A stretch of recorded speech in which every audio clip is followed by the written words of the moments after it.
Okay, so we're going to be talking about the Arab Americans, and we're going to start with the questions that you have. Okay, my first question is: would more Arab American involvement in society help American citizens be less fearful and more tolerant and accepting towards Arab Americans? I think that it would help because then we would get more used to them and realize that they're just normal people and they're not just these weird, I don't know, whatever, like terrorists or whatever people assume that they are, and they'll realize that they're just like them with their own lives and families and whatever. Okay.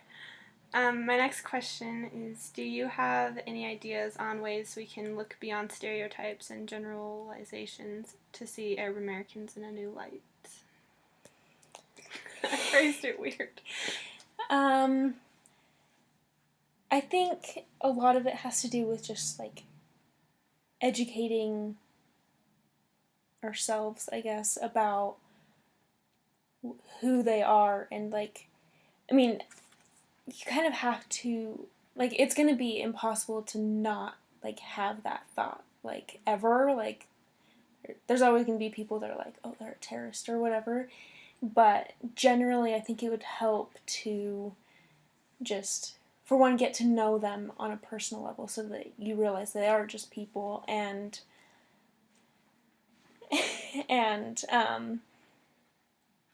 like, Not just assume that yeah, they're yeah, scary like like I do. like meet them, like, and like learn about them with an open mind and not just assuming that they're all bad. Just a minority of them Yeah. are. Okay, next question. Do you think racial profiling could ever disappear? I think that like acting on racial profiling can go away. Like, we can stop, like in airports they can stop, like, oh, they're an Arab, so let's pull them over to do the more intense screening. I mean, they might think like, oh, they're a little sketchy or whatever, but not necessarily act on it unless, like, it'd be more like systematic, like every 20th person or some whatever number of person, so it's not so much of just picking out the people you think are threatening, and to teach yourself that just because that's your first impression of them doesn't mean that that's who they are. Yeah. So But you can probably always still have those thoughts, just not yeah, just don't treat act on it. them Yeah. the way you initially, like, naturally want to. Yeah. So now we're going to talk about some of the different theories that I've been learning about in my class. And one of them that we talked about was it's called the Matrix of Domination. And the definition of that is, like, it's the corresponding systems of inequality that are interconnected. And the source of the inequality is, like, in the system is that as a society we see the wealthy as worthy of their wealth and the poor as deserving of their poverty, and so we don't want to try to help them because we're like, oh, it's their fault, and we don't really take into account as a society that part of what plays into their poverty is their race.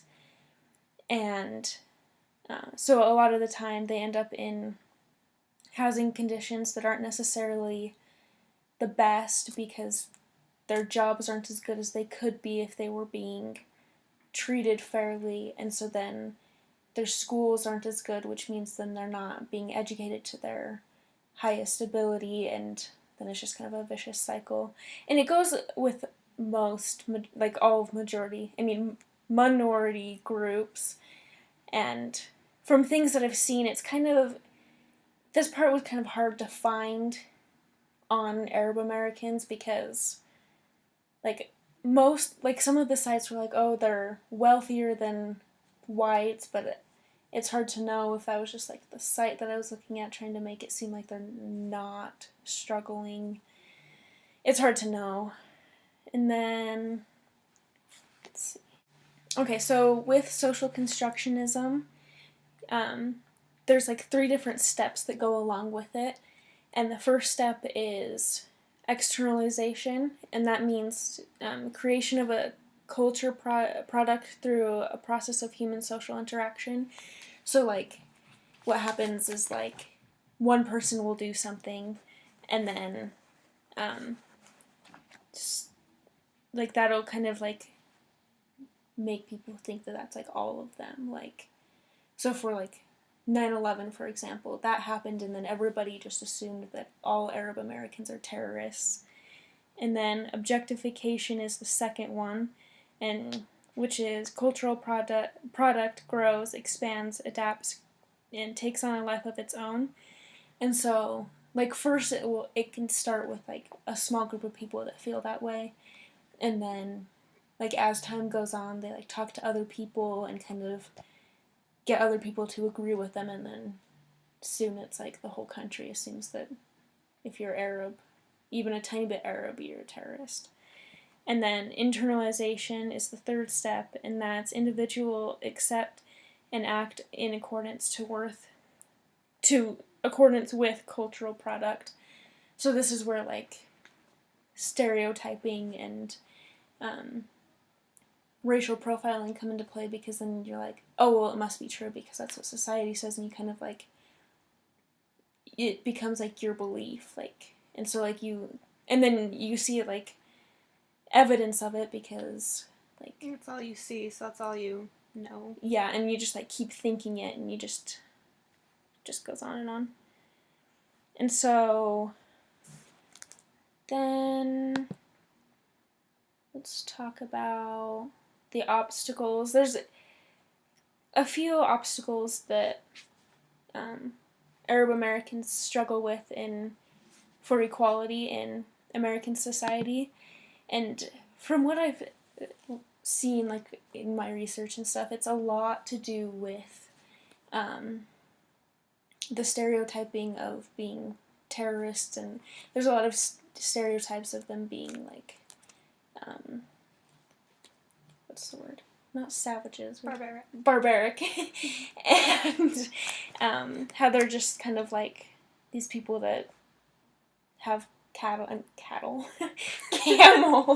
following them around, and they're just in the desert, and like that's just like kind of like what society thinks of them, and so then they don't think of them as like an accountant or whatever, and so that can cause problems for them when they're trying to fit into our society, because we put them in this box that makes it so they can't really function in our society, and like it causes people a lot of like unnecessary like uneasiness when they like, see an Arab in the airport, for example. That's a big one that like people kind of panic and are unsure, like, and I feel like that's kind of goes back to one of your questions that we were talking about, like it's going to be natural to have those thoughts, but learning to be like, oh well, they're like, give them the benefit of the doubt and assume that they're just they might be from one of those countries, but they're probably not in that tiny minority group.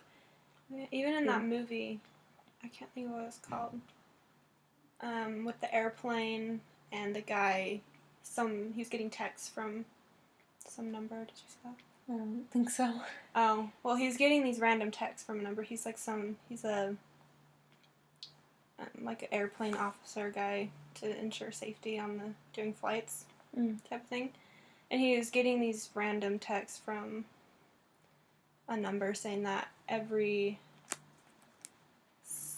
few, like 7 minutes or so, a number amount of minutes, he was going to kill someone until he got all this money put in his account. Oh, I don't know if I actually saw it or if I just saw commercials for it. And so he was trying to figure out who was doing it, and there was a Arab on the plane, and he was one of the first people that he questioned.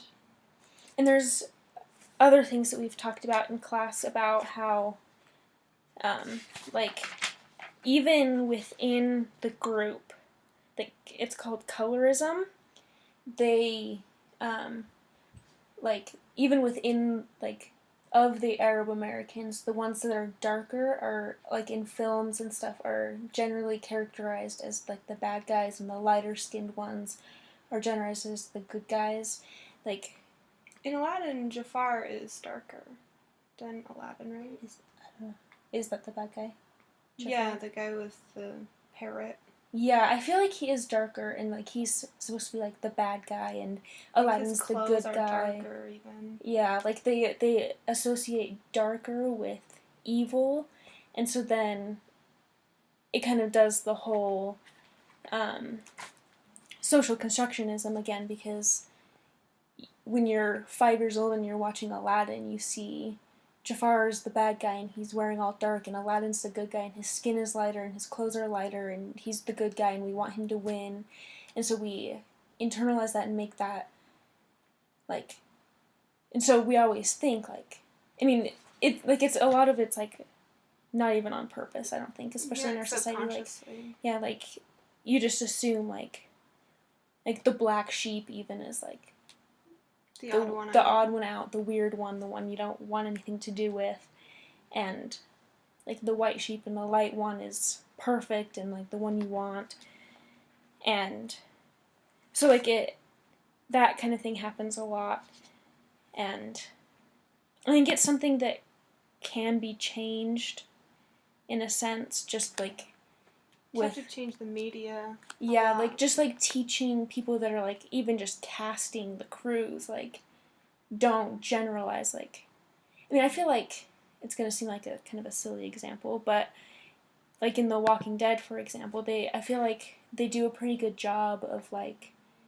equaling it, like, there's white guys that are good, there's white guys that are bad, there's black guys that are good, there's black guys that are bad, and it's not just this color group is good, this color group is bad. It's just kind of, like, equaled out. I think they would even need to change, like, what's on the news. Yeah. Because they always just broadcast the scary things that are going on and not showing the good focus things on anything else. So. And it's all, like, the way it's presented. We were talking about this in one of my theory class. We were talking about how, like, just, like, if you just read, like, the New York Times was one of the examples he gives, you're going to get a very different view of the story than if the only example other, like, because that's, like, more, like, liberal paper or whatever, and then the only thing he could find that was, like, the other side was, like, some, I think it was, like, Glenn Beck thing. It was the only, like, newspaper he could get for free. And, like, those two stories, they can be telling the exact same story, but it sounds completely different because it's coming from just completely different points of view.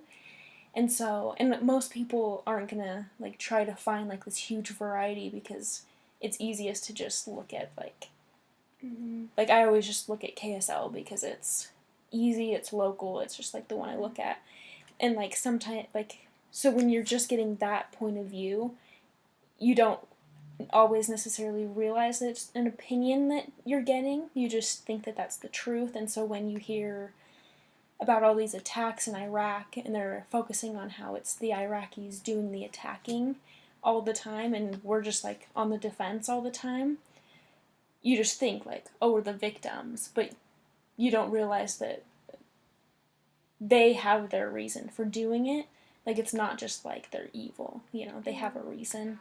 And I wonder if, like, the people who are giving the news even realize that they're doing it, like, if they're meaning to sound biased or if that's just the natural. Yeah, I think a lot of it probably is just natural. Like, they're just, like, they don't, like, I feel like a lot of the time we, like, are telling our opinions, but, like, it comes, like, we don't, like, we kind of realize that it's an opinion, but at the same time we don't, because especially in, like, areas where it's, like, everyone around you tends to have the same kind of viewpoint, you don't realize that what you're saying isn't... sounds like the truth. Yeah, and, like, when you're, like, working for CNN and reporting something, and the person that, like, got the information isn't the one telling it, you're just, like, kind of getting, like, a second story, like, you're gonna get, like, how they personally, like, took it in, like, A story about a story Mm-hmm. about a story. Yeah, I feel like it would be kind of like if you were doing, like, your friend got in a car accident, and your friend was, like, the victim in the car accident, and then your friend tells you what happened, and they're mad because their car is ruined because of what that other person did, and then you go and tell someone else, and you're like, well, if that guy hadn't been doing whatever, then my friend's car would be fine.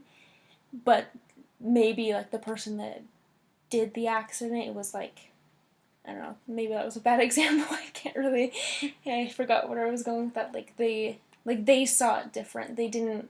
They might think it's the other person's fault. Yeah, like, they saw, like, well, like, my brakes failed, and they could have seen that I wasn't slowing down before they came into the intersection or whatever. But, like, the person that got hit, they just think, well, they weren't paying attention, and they never took the time to figure it out necessarily what was happening. And so then when they tell other people, then you're like, oh, well, watch out for those people in the red car or whatever. They're going to run the light and hit you, kind of dramaticness that can happen. And then now we're going to answer the question of, can racism be eliminated? And I personally think that it can be, but it would take a long time. Like, I feel like the way that it would be able to get rid of is basically by educating people. So it would take a long time because first you have to find, like, teachers or volunteers or whatever that would want to, like, come to schools and educate the kids and teach them that just because I'm from an Arab country doesn't mean that I'm here to destroy your country. I'm just wanting to be successful just like you and your family, kind of thing.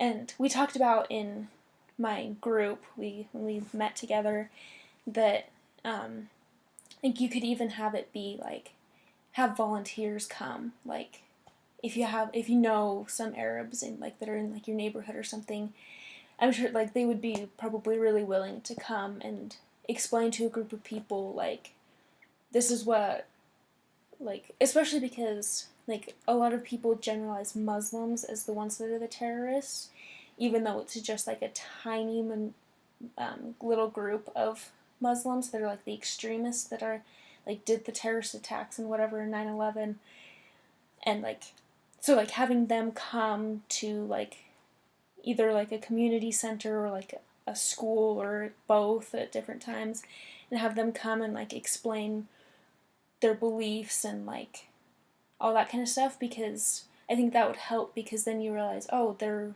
just like us. They want peace. They want to show love to other people. They don't want to kill everybody or whatever, because I think a lot of times, a lot of, like, fear comes from just not understanding. And so I feel like if we understood other groups better, we wouldn't hate them and we wouldn't be afraid of them, because we would understand that they're not any different than we are. They just look a little different or whatever. Mm-hmm. Yeah, because even in, like, people who aren't from, like, white Americans, I don't know what you want to call them, European, I don't know, even they do things that cause fear for a lot of people, but then we don't, like, classify our race as scary. Like, there's all these shootings and all these but we don't assume that all whites are going to go and shoot people. Yeah. It's interesting because we understand our own race generally, and so we understand that not everyone is like that. That's a good example. Yeah, like, we classify it here as they have, like, they had insane, mental, yeah. You know, they're, like, severely depressed, they've been neglected, stuff like that. Mm-hmm. But when they're from another country, it's their they're whole evil. Country's like that. Yeah. So that's interesting. Yeah. Yeah. So we make more generalizations for the people that we're a part of, and then instill fear in everyone else. That's a good point. Thank you. I mean, I've noticed that, but I never, like, kind of put that together. That like, was my first time. Never thought about it either. Yeah, like, we always, like, oh yeah, it was just that guy. He needed He's lonely. Yeah, he needed counseling as a kid, but he didn't get it. Mm-hmm. But when it's an Arab that did it, it's like their whole country. Like the Boston bombing, it was, I don't know where they were from, but I heard people talk about how, like, because they weren't white Americans, and so then I heard some talk about, like, oh, they're evil, whatever. Which is an evil thing to do, but it doesn't Make their whole group evil. It makes that one person that way. Gotta stop putting everyone in the same category. Because everybody's different. Everybody has their own life. Like, not all Arabs are evil, and especially, like, most of them aren't. It's just, like, compared to how many there are, because there's a lot of countries that are considered Arabs, and so, like, if you, like, put all of them together, I don't know how, like, number-wise how many that would be, but it would be just, like, a teeny tiny chunk of them that are doing these terrorist attacks and are part of these extremist groups. The majority of them are just like us, and they don't like those people. Because they realize that they're giving them a bad name, even though that's not who they are and it doesn't represent them. Mm-hmm. Do you have anything else to add?